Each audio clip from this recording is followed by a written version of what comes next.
He's the prime cut passer from behind the meat counter. It's Fairway Frank. And introducing a 6'3 center who's a cut above the rest. Say hello to Audie Crooks. Welcome back to the Cyclone Fanatic pregame show. I'm loving that Fairway commercial right there. I'm your host, Aaliyah Nelson. Chelsea Poppins will be joining me in the Wild Rose Casino studio in just a little bit. We have a big Cyhawk matchup tonight against Iowa State, number 18, and Iowa, ranked number 21. But before we get started, let's thank a few of our sponsors. We got our friends over at Channel Seed. They have been a huge supporter of Iowa State and the Cyclone Fanatic Podcast Network for forever now. So we are super thankful to have them on board for these shows. And then our friends over at Fairway.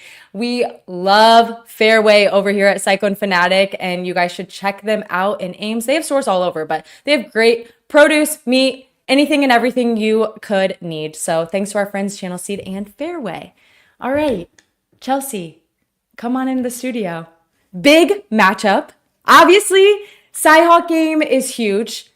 You've experienced it. You grew up in Iowa. Can you just talk about your feelings behind this huge rivalry game? Yeah. So, I mean, obviously these games are massive. All the fans go hard for every team. And I think what a lot of the out of state players don't realize it until they're actually in it. Carver Arena is going to be wild. They've had sellout games and the crowd's going to be amazing there. But the energy and the chip on the shoulder, especially being from Iowa, having all of your friends, all of your family, the entire state watching, for a lot of players, when I was there, it was you got to show up, you got to show out. This is it. It's almost more hype around it than the other games. I was going to say, when I was playing softball, we were trying to explain, all the Iowa girls were trying to explain to, the California and Texas girls, you guys don't understand, if you have to win one game, this is the game you have to win, and they didn't get the hype until, everyone showed up. We literally had the whole school. I think it came down to, softball to win the Cyhawk trophy that year, so we had, everyone there, and they were like, oh, I finally understand the hype and how, exciting it is. I'm like, yeah, guys, seriously, Cyhawk game is intense. Anywho, okay, how hard is it to play an away team or to be the away team on such a big rivalry game? I'm just going to share some stats. So Iowa is 8-2 against Iowa State in the last 10 matchups.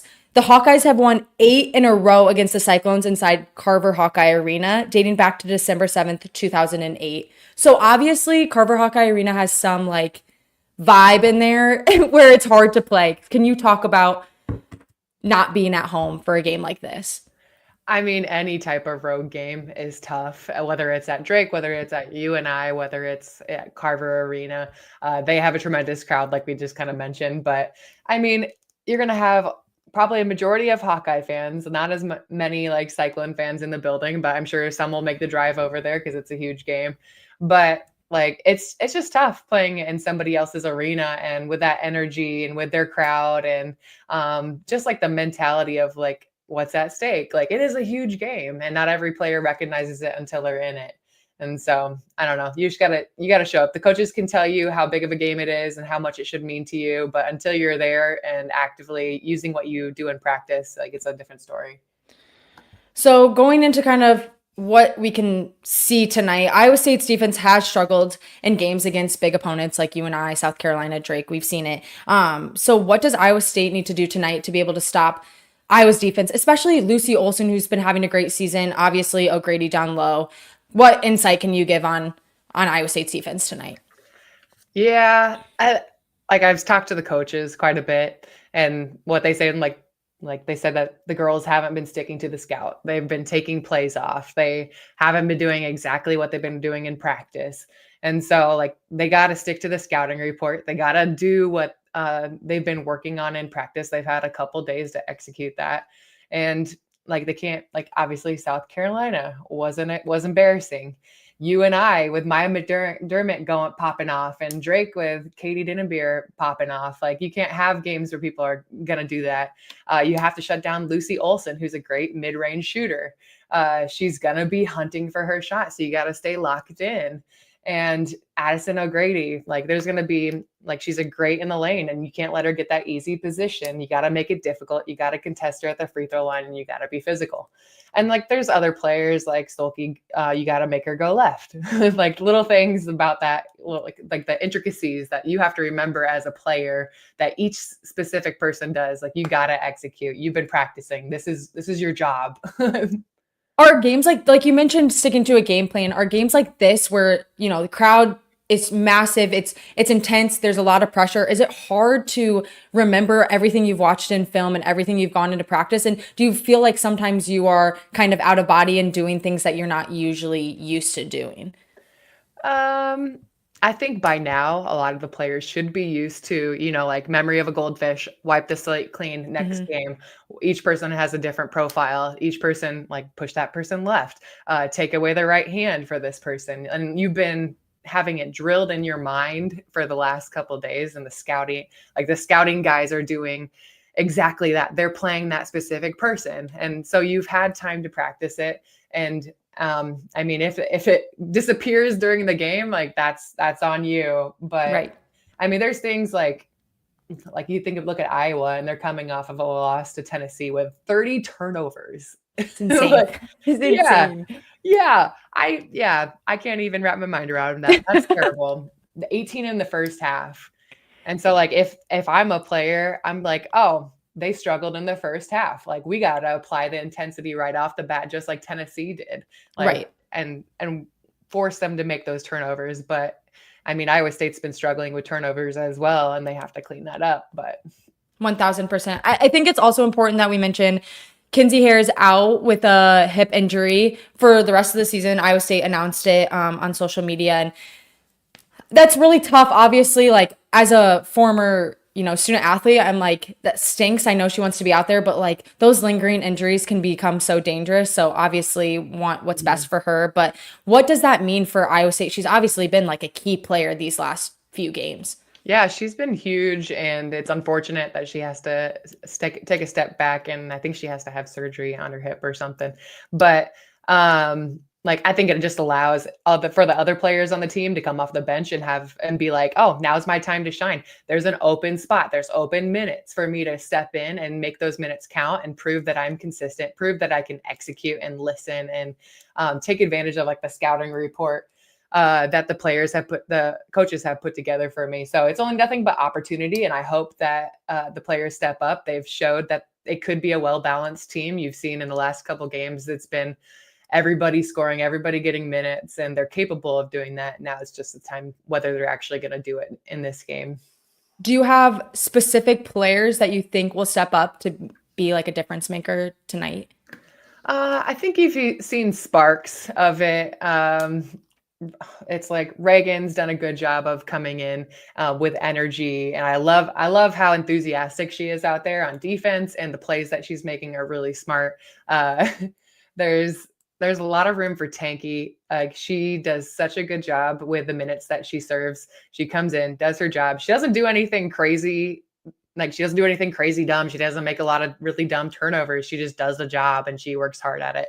I think there's so much opportunity for those young ones to come in and do what they've been showing us they're capable of, but they haven't been doing it for long stretches.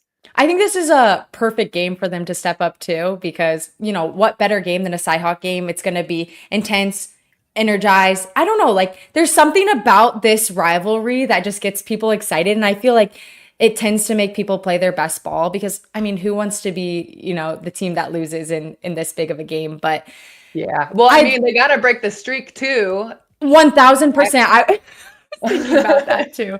They got to like sage the whole like court or something because what is that? The worst. Yeah, I was telling you guys before we hopped on, I'm like, one of the years where we went there, I had the flu, I was puking in the bus. It was not a good game and it was pretty embarrassing. And so like, it's cursed. I don't know. It is. There's something in it. They're doing something. I hate it. So definitely got to break the curse. I want to talk about Crooks tonight and O'Grady. Their matchup's going to be intense. They've obviously both been playing amazing basketball, amazing athletes. What's that matchup going to be like tonight? Is it going to be a dogfight? Is it, you know, are they going to have to kick out? Me too. I hope it's a dogfight. I hope Crooks, like she does what she does best. She got that high-low action that Iowa State's always looking for. I hope they're able to push O'Grady out of the lane and not let her get good position, and like I said, contesting at the free throw line. O'Grady's a great player, and she's not going to let Audie get a position. You'll probably see a little bit of a double with that pass in or a lot of hands as soon as Audie gets it down low. But I mean, Iowa State did a great job in this last game of that in and out game. Like if Audie didn't have a shot, she was kicking out to a wide open three. Not saying there's going to be wide open threes, but I hope there's a lot more movement, just like they've been showing.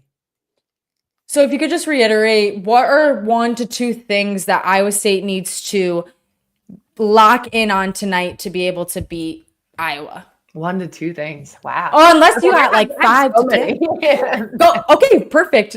I was like, I don't want to ask too much. I won't go down the rabbit hole, but reduce turnovers, offensive boards. They've been struggling there. They need to do better there.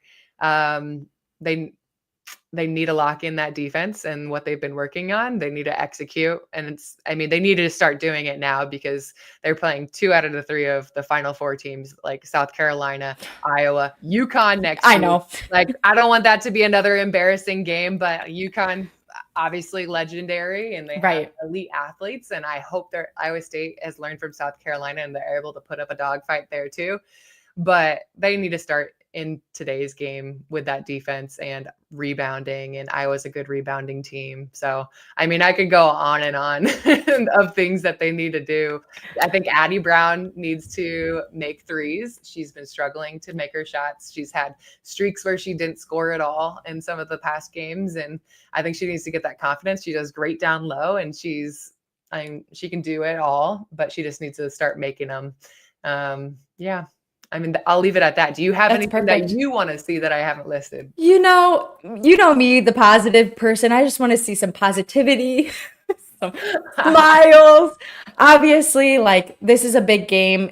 In the end, like, you want to win, but it also helps your whole school with the Cy-Hawk Trophy. And I know Iowa State is up by like a bajillion to like 2 or something. I don't know what. I think Iowa has only won soccer. I could be wrong. But I don't know. I just hope it's positive, break the curse. I don't know. And Iowa State has had such a tough schedule, like you mentioned.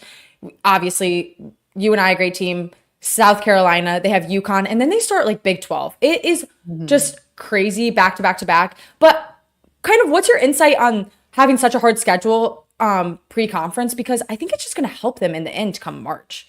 I think I love to see when players or teams play really tough teams in the beginning, but it makes them better for conference play. I hope that's the case, that mentally they're toughened up.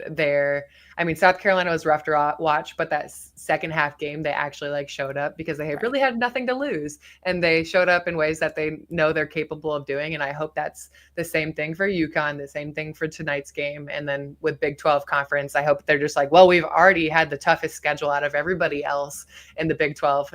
And we might have, like Coach Finley says, we might have the worst record going in, but like we're better for it mentally, physically, as a team, chemistry and everything. So it's perfect. Aiden, do you have the list of, I knew you were going to pull it up. 9 to 4? That's what I'm talking. Oh, I forgot about wrestling.